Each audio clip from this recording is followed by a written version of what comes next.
So I suspected for a while that my wife of 20 years with whom I have 2 kids has been cheating since the beginning of the year.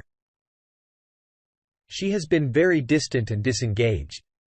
She's always on her phone, in particular on WhatsApp. She has a close male friend, an old work colleague who has gone through a health scare this year. And she's been by his side the whole way every single night and most days at the hospital and his home, coming home super late each night. I started to get suspicious in March when I couldn't reach her when she's there. She doesn't answer her phone. She said he's a good friend and I'm jealous, and she has continued to spend lots and lots of time with him. I fear this was a deeply emotional affair, possibly lasting years. By the way, I've never met him once the kids and her mother have, though I couldn't shake the suspicion. My gut kept telling me something wasn't right. She was super disengaged with me, not physically or cuddly in any way at all. She came out and said she wanted a 3-month separation around April, and I said no. We should work on things, but we never worked on anything. I could never talk to her about anything deep. There are countless other red flags other than hiding her phone, changing the password, deleting messages from her friend on WhatsApp, and using cash all the time where she used to use a card so we could accrue frequent flyer points for holidays.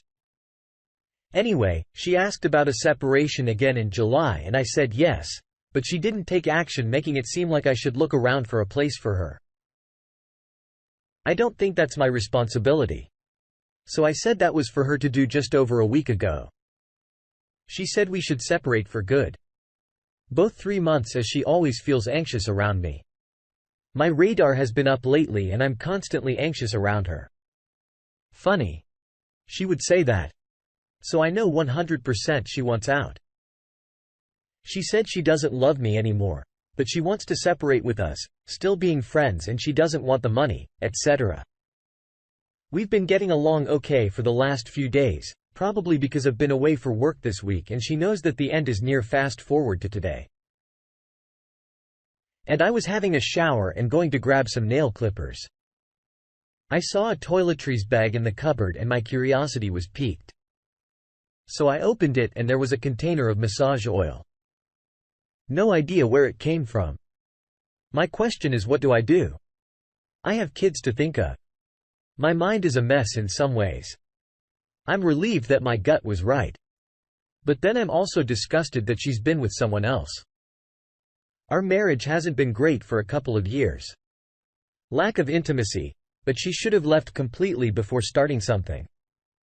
I'm sorry if I'm rambling, feel free to ask questions. I really just need some ideas and guidance on what to do. I know I should confront her and she will deny it, no doubt. But I'm hoping wiser minds can help me out. Update. So tonight I decided to put a tracker on her car. I mean, I know we are technically now separated for a few days, but hey, my gut still tells me something isn't right. My wife grabbed the keys and told me she was going to the gym after the gym. She said she was going to grab some drinks. So I saw the car go to the city, and then after a few hours it went down to a suburb by the beach and stopped there. I decided to drive down and saw the car parked. I then remembered that my GPS tracker gives me the ability to call it and listen in. Well, let me tell you, when I heard a bit saying something like "you're amazing," my blood boiled and I just lost it. I stormed up to the car and opened the door and couldn't believe it, but it was her with a mate of mine. Not the guy. I thought I was going to bring this guy into my business. That's how much I trusted him. Needless to say, I yelled at her and him. She was very defensive, saying we were now separated and had been for a few days, but he was so sheepish. It felt good to be in a position of power for once. And now I know my gut is right. She has moved on. She admitted to most stuff but said it's only been going on for a couple of weeks, which I do not believe at all. This has been going on longer than that for sure. I told her not to come home and that I didn't want her in the house at all. But I can see she's parked the car right near her house. She can stay there as far as I'm concerned. I told the AP that he has 12 hours to tell his wife or I will. I know their marriage was pretty rocky, but my wife is one of her best friends. So this is going to be devastating for her. I'm from a no-fault state, so I can't use any of this to my advantage other than now I know why she was so calm about breaking up with me. Update 2. If you read my post history, you'll understand the background. Things are now tenuous as she can't go out in the community to shop and is staying at her place for a couple of nights whilst I'm away on business.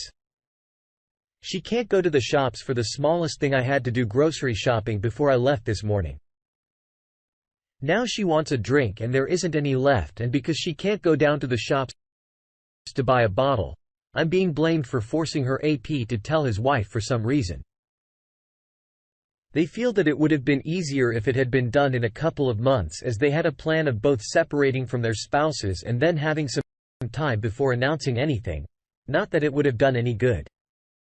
The question is, how do I keep my cool whilst trying to separate assets, etc., and not firing back responses that will inflame the situation, such as, well, you shouldn't have screwed one of your best friend's husband in the first place.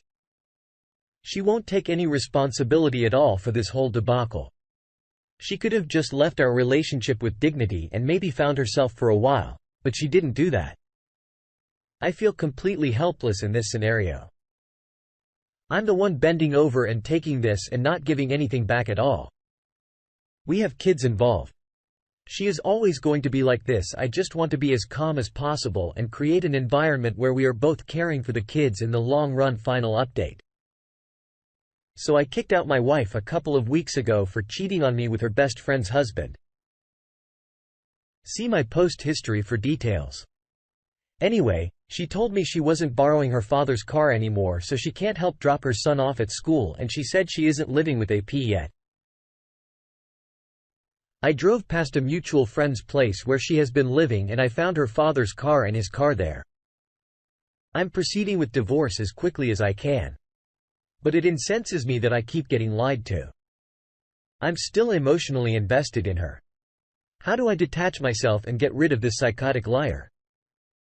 I was all happy to do 50-50 before, but now I'm not sure I should roll over, as she's not a good example for the children. Do they need to see him now as their father and know what she's truly like? I'm sorry you're going through this. You have to give it time. You'll get over her in due time. Focus on your children and move on with a divorce. I hope you find someone who's going to truly love you soon. I'm sorry for the pain you're in and the pain ahead.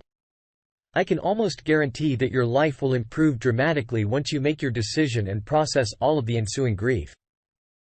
You've taken all the necessary actions to get yourself out of infidelity. It's a cliché, but time is needed to make your heart catch up with your brain. Stick to strict and see, except for kids. Look for reasons to not contact and not the opposite. Don't go looking for information about her whereabouts or what she's doing. Not your concern anymore. Keep being who you are. If she needs you to pick up the kids, do it. If she can't spend time with the kid because she's too busy, help out and take the kid. If it becomes standard so much, the better. Record it. You're done with her. Now, let's get into today's second story. We've been together for over a year. My girlfriend, 21, father 54, sat me 23 down last week to tell me they had a week-long affair a couple of months ago. They only had sex 3 times. They said, and after the 3rd time, they said they both felt extremely guilty and mortified by their actions. They've been wanting to tell me since then but didn't have the heart. I always knew they got on well. They bonded over many shared interests, but I never saw this coming. I feel completely sick. I haven't eaten hardly anything since they told me. I haven't officially broken up with her yet, but it's obvious as I haven't responded to any of the texts or calls she sent when they first told me, and after it had sunk in, I left and haven't said a word to anyone outside of work since I've been a total ghost to my whole family and friend group. My dad and I are very close for my whole life. I've looked up to him. He and my mom divorced when I was a teenager, but they've been very friendly to each other, which made the process so much easier. I want to forgive my dad. But if my girlfriend had cheated on me with another person, I would easily cut them both off. And in a weird way, My dad has hurt me so much more by doing this than she has. I could get over a cheating girlfriend. But my relationship with my father, a relationship I cherished, is destroyed, and it's his fault. My question is this: should I forgive my father? How can I forgive him? Should I tell my mom or brother? Would I be cruel for completely cutting him off? Which is what my heart is telling me to do. Update: a bit has happened since then. But I'll try to be brief to avoid a wall of boring text. So I told my mom and brother, as everyone suggested. My mom was heartbroken and we talked for a few hours. She told me she was not surprised when they were married. She suspected him of having inappropriate contact with students. My dad is a handsome man, and she told me many girls would give him that kind of attention. She did not know if he was unfaithful for certain though. My brother took it as I expected. He blamed my ex and told me I should date less slutty women. I feel like this is missing the point of whatever. I can't stand that guy anyway. For the following week after I dumped my ex, she would call and text me a lot. The gist was basically she loved me and I should forgive her because she made a mistake but hates herself for it. She told me it was just sex and that she wanted to fulfill her fantasy of having sex with an older male teacher before we got married. I didn't respond to any of these messages or return her calls. I hadn't heard from my dad until a few days ago when he came by to reconcile. He let himself in as he had a key and we talked. He told me about how the affair started with them flirting a little. Eventually they had sex. He said while they had sex 3 times, only the last time was actual penetrative sex. The first 2 times weren't. He told me this, like I was going to be relieved. They only did it once in reality. I was horrified. Now that a detailed picture was in my mind. I asked him if he had been in contact with my ex. He said yes. And that they'd had dinner a few times as friends because he was worried about her. According to my ex, I was emotionally torturing her and my dad believes he's responsible for her. I told him I would not have a relationship with him ever if he kept in contact with her. He said I was his son and that he would be in my life regardless. I just held my tongue. He then told me it was shitty to tell my mom and brother, like I was going to ruin his reputation. I was done. So I just nodded and apologized. I know that was cowardly, but I didn't want an argument. That was a few days ago. I haven't told anyone else other than my immediate family. I still don't know whether to totally cut contact with my dad. Part of me does and part of me doesn't. It sucks that you're going through this. Your ex is a horrible person. Even if she had a fantasy, she could have done it with someone else other than your father. And your father is a horrible person too. I know you won't be able to cut contact with him, but try and start away for a bit. What he did was selfish and he hurt you way too much for you to act as if nothing happened. I'm happy the lady is now your ex because you honestly deserve so much better. It will get better. Thank you for taking the time to listen to today's stories. If you enjoyed listening, please feel free to like and subscribe if you haven't already. Also comment below with your thoughts.